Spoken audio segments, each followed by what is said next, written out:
سر برطانیہ اور امریکہ کی جانب سے آپ نے کہا کہ موجودہ وقت میں تو طالبان کے حکومت کو تسلیم نہیں کریں گے.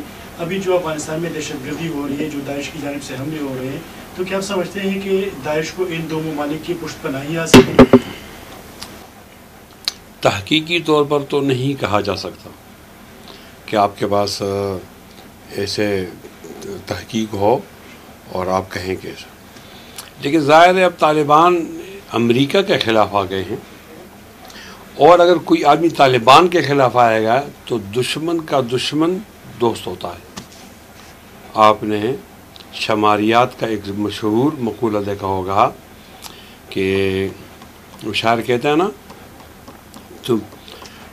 تم بھی خدا کے واسطے کہہ دو نہیں نہیں. آپ کا جو دشمن ہے، جو دشمن کا دشمن ہوگا وہ دوست ہوگا. تو طالبان امریکہ کے دشمن ہیں، اور داعش اگر دشمن ہے طالبان کا تو یہاں پھر داعش اور امریکہ کی دوستی اس قول کے مقولے کے مطابق آ جائے گی نا. تو اس طرح کہنے میں تو کوئی حرج نہیں ہے. البتہ یہ تحقیق طلب ہے، ڈیبیٹیبل ہے، اس پر مزید تحقیق کی جا سکتی ہے.